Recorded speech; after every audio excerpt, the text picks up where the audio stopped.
Assalamualaikum warahmatullahi wabarakatuh. Saya Anissa Putri Harap dengan NPM 210.826.0077. Di sini saya akan membawakan mind map yang telah saya buat dengan judul Gangguan Tumbuh Kembang pada Anak Kasus Stunting dengan Infeksi. Nah, masalah nutrisi seperti lingkaran atau daur, jika tidak diputus, dia itu akan berputar terus-menerus dan menghasilkan generasi yang malnutrisi berikutnya termasuk dengan stunting. Jadi apa itu stunting?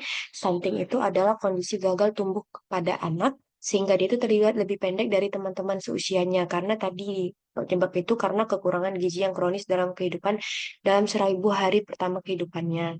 Jadi apa yang harus kita lakukan? Kita bisa melakukan pemantauan. Kita bisa melakukan pemantauan seperti pemantauan pertumbuhan dan pemantauan perkembangan, di mana pemantauan pertumbuhan tadi itu bisa dilakukan dengan cara memplot kurva WHO dan CDC 2000. Dan untuk pemantauan perkembangan bisa dilakukan dua screening, yang pertama KPSP dan screening Denver.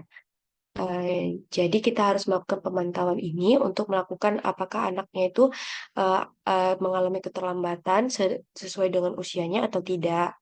Terus selanjutnya dilakukan 4 domain perkembangan anak. Itu bisa dinilai dari motorik kasar, motorik halus, dan interaksi sosial. Nah, apa saja motorik kasar, motorik halus, dan interaksi sosial itu? Yang pertama untuk motorik kasarnya itu seperti dinilai dari 3 bulan dia lahir, 6 bulan, 9 bulan sampai dengan 2 tahun. Biasanya normalnya dalam keadaan 3 bulan dia tuh sudah bisa mengangkat badan untuk motorik kasarnya, motorik halusnya itu tangannya itu bisa terbuka, sosialnya itu dia sudah bisa senyum dan bicaranya itu dia udah bisa ketawa atau kuing. Baru normalnya juga pada umur 1 tahun dia itu sudah interaksi motorik kasarnya itu dia sudah bisa berjalan dengan dituntun, namun tanpa namun ada juga kebanyakan tanpa dituntun pun dia sudah bisa berjalan dengan lancar. Terus motorik halusnya itu dia sudah bisa melepaskan benda. Untuk sosialisasinya itu dia kalau dipanggil sudah bisa melihat, menengok yang memanggilnya. Baru untuk bicara dia sudah bisa melakukan 1 sampai 2 kata. Terus jadi terjadi gangguan perkembangan itu di mana tadi itu didapatkan keterlambatan 2 atau lebih dari domain yang tadi. Misalnya seperti dia 3 bulan dia belum bisa mengangkat kepala atau badan, itu satu dinilai satu. Di umur 1 tahun dia belum bisa berjalan, itu dinilai dua. Atau dalam 1 tahun dia belum bisa mengucapkan kata-kata 1 sampai 2 kata, itu dinilai 3. Eh, Bila dia belum bisa melakukannya sesuai dengan umurnya, lebih dari 2 sampai lebih domain itu bisa dikatakan keterlambatan pada perkembangannya. Terus dalam kita bisa juga melakukan pola asuh. Itu bisa dilakukan dengan cara ASI, asah asuh, di mana asah itu diberikan em, pemberian stimulasi pada saraf dan otak balita, seperti kayak kita belikan mainan-mainan susun balok, apakah dia sudah bisa menyusun balok, mengenal, pokoknya kita mengasihkan stimulasi dia untuk dia mengenal sekitarnya, terus untuk melakukan perkembangan otaknya.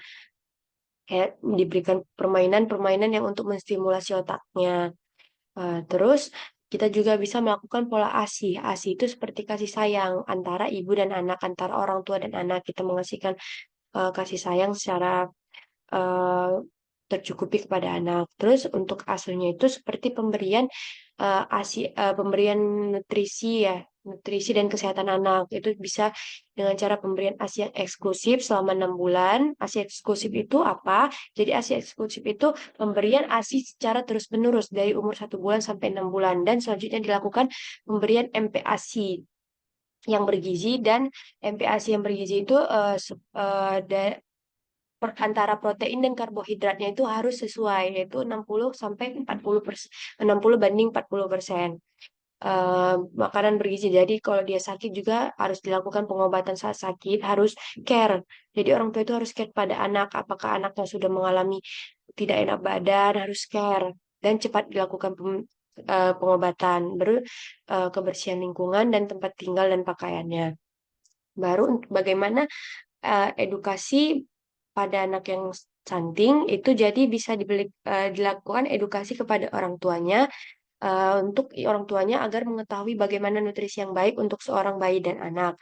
Jadi, stunting ini bisa dinilai dari, jangan dinilai dari dia 1 bulan kelahiran, 2 bulan kelahiran, tapi stunting ini bisa dinilai dari, harus dipantau dari dia di dalam kandungan. Jadi juga harus memperhatikan kondisi ibunya yang hamil, karena gizi atau nutrisi ibu hamil itu berpengaruh pada anak, bisa juga menyebabkan stunting. Stunting itu dinilai dari dia saat dia di dalam kandungan. Jadi harus diedukasi juga ibunya saat dia hamil. Eh, baru juga dia juga diedukasi ibunya peran nutrisi ibu hamilnya tadi, baru ASI dan makanan pendamping ASI. Jadi kita harus memberitahu ibunya itu tadi seperti yang saya bilang, antara antara nutrisi dan antara protein dan karbohidrat itu harus seimbang, antara 60 sampai 40%, harus harus setara. Banyak orang yang tidak mengetahui itu.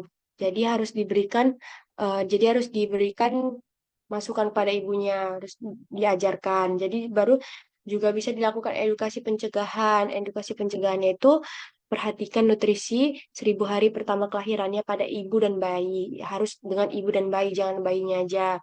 Untuk ibu terutama pada saat hamil dan menyusui harus terpenuhi gizinya. Jangan sampai terkena anemia atau gizi kurang.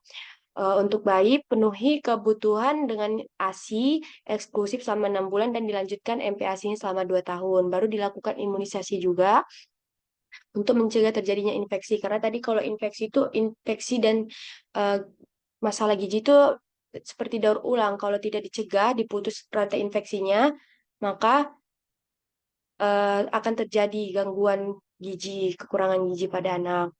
Baru perhatikan stimulasi mulai dari penyediaan air sehat, jamban sehat, cuci tangan pakai air sabun. Baru kita kontrol juga tumbuh kembangnya dan rutin dilakukan pemeriksaan di setiap bulannya di posyandu. Jika ada masalah gizi atau apanya, baru bisa segera diintervensi. Baru tadi, jadi apa peran imunisasi pada kasus ini, pada stunting ini? Itu dia jadi imunisasi ini dia itu memberikan antigen agar terbentuk antibodi terhadap suatu penyakitnya. Imunisasi ini erat kaitannya dengan nutrisi. Anak dengan gangguan nutrisi tidak akan mampu membentuk antibodi. Kalau udah terjadi gangguan nutrisi di tubuhnya, dia tidak akan mampu membentuk antibodi sendiri. Jadi untuk mencegah itu lakukan imunisasi dengan optimal sehingga tidak mampu mencegah terhadap penyakit dengan antigen infeksi oleh imunisasi tersebut. Jadi untuk mencegah semuanya itu harus diimunisasi agar anak bisa membentuk antibodi terhadap suatu penyakitnya. Terus ini referensi yang saya gunakan. 3 referensi yang saya gunakan ada buku Tumbuh Kembang pada Anak, Ilmu Kesehatan Anak, dan buku Petunjuk ke Teknis Penyusunan dan Pelaksanaan Strategi Komunis Perubahan Perilaku Percepatan Pencegahan Stunting Kemenkes RI. Sekian dari saya. Lebih dan kurangnya saya mohon maaf. Assalamualaikum warahmatullahi wabarakatuh.